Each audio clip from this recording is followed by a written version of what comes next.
আসসালামু আলাইকুম। বাংলাদেশে একটা বিরোধী দল ভাব দেখানোর জন্য একটা দল আছে, সেটা হলো জামাতে ইসলামী। তারা নিজেরাও তাদেরকে পুরোদস্তুর বিরোধী দল একটা ভাব দেখায়। আসলে দামি বিরোধী দল বা জাতীয় পার্টি নামক বিরোধী দল অথবা জাসদ নামে আহ আসম রবের যে বিরোধী দল এরশাদের সময় ছিল, তাদের মধ্যে আর এখনকার জামাত যে বিরোধী দলের মধ্যে কি খুব বেশি পার্থক্য আছে?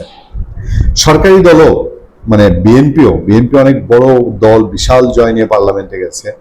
তারাও জামাতকে দেখাতে চায় যে আমাদের একটা শক্তিশালী বিরোধী দল আছে, কিন্তু আসলে ভেতরে ভেতরে সবই তো সমঝোতা, আপোষ, বোঝাপড়ার খেলা।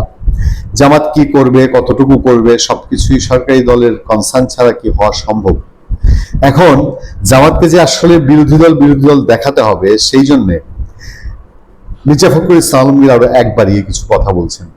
ডক্টর শফিকুর রহমান গত 2 বছরে খুব ভাইব্রেন্ট রাজনীতিতে বহু চাল চালেন, কড়া কড়া কথা বলেন, রাজনীতির গভীর গভীর স্টেপ নেন এবং নিশ্চয়ই খুব ডিপ ওয়াটার ফিশ। জামাতের আমির কখনো সুস্থ চিন্তা করতে পারেন না, বলছেন মির্জা ফখরুল। আচ্ছা, কি হয়েছে ঘটনা আপনারা একটু যদি শোনেন। জামাতের আমির এবং তার দল কখনো সুষ্ঠুভাবে চিন্তা করতে পারে না বলে মন্তব্য করেছেন বিএনপি মহাসচিব মির্জা ফখরুল ইসলাম আলমগীর। আচ্ছা, মহাসচিব এবং স্থানীয় সরকার মন্ত্রী শনিবার দুপুরে রাজধানীর নয়াপল্টনে বিএনপির কেন্দ্রীয় কার্যালয়ে দলের যৌথ সভা শেষে সাংবাদিকের ব্রিফকালে তিনি এ মন্তব্য করেন। জানা যায়, মহান মে দিবস সফল করার লক্ষ্যে এই সভা আয়োজন করা হয়, এতে দলীয় অঙ্গ সংগঠনের নেতারা অংশগ্রহণ করেন।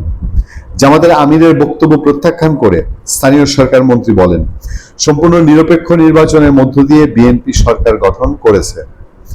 নির্বাচন ইঞ্জিনিয়ারিং করে বিএনপি ক্ষমতায় এসেছে, এমন বক্তব্য সম্পূর্ণ ভিত্তিহীন। এর মাধ্যমে আবারও দেশে বিভেদ ও ধূম্রজাল সৃষ্টি করা হচ্ছে। তারা আসলে ভিন্নভাবে দেশে স্বৈরশাসন ফিরিয়ে আনার পায়তারা করছে কিনা এ নিয়ে ভাবার সময় এসছে। জামাত কখনো সুষ্ঠু চিন্তা করতে পারে না, বলছেন মির্জা ফখরুল। ছাত্র রাজনীতিতে অস্থিতিশীল পরিবেশ তৈরির চেষ্টার পেছনে একটি চক্র কাজ করছে উল্লেখ করে মির্জা ফখরুল বলেন, শিক্ষার্থীরা অপরাজনীতি পরিহার করবে বলেই সরকার বিশ্বাস করে। এ সময় কোনো অপশক্তি যেন দেশের স্থিতিশীলতা নষ্ট করতে না পারে, সেজন্য নেতাকর্মীদের সজাগ থাকার আহ্বান জানান তিনি। বিএনপি মহাসচিব বলেন, এই ফ্যাসিস্ট শক্তিকে রাজনৈতিকভাবে পুরোপুরি নির্মূল করতে হবে, দেশের মানুষই তাদের প্রতিহত করবে। আমি এর একদিন আগে একটা আলোচনা আপনাদেরকে বলেছিলাম যে বিএনপি কোনো বিশেষ গ্রুপ দ্বারা, বিশেষ শক্তি দ্বারা সরকার পড়ে যেতে পারে, এখনই কি এরকম কোনো আতঙ্কে আছে কিনা।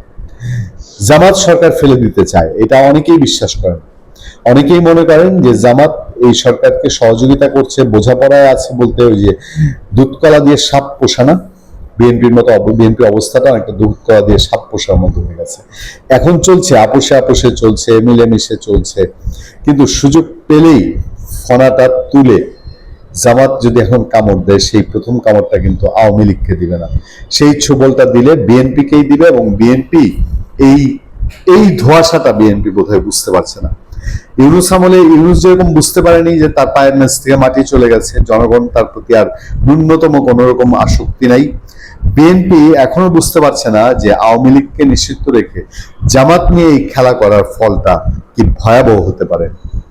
ভালো থাকবেন, সুস্থ থাকবেন। আপনাদের সাথে আমি আতিক রহমান, পূর্ণিয়া।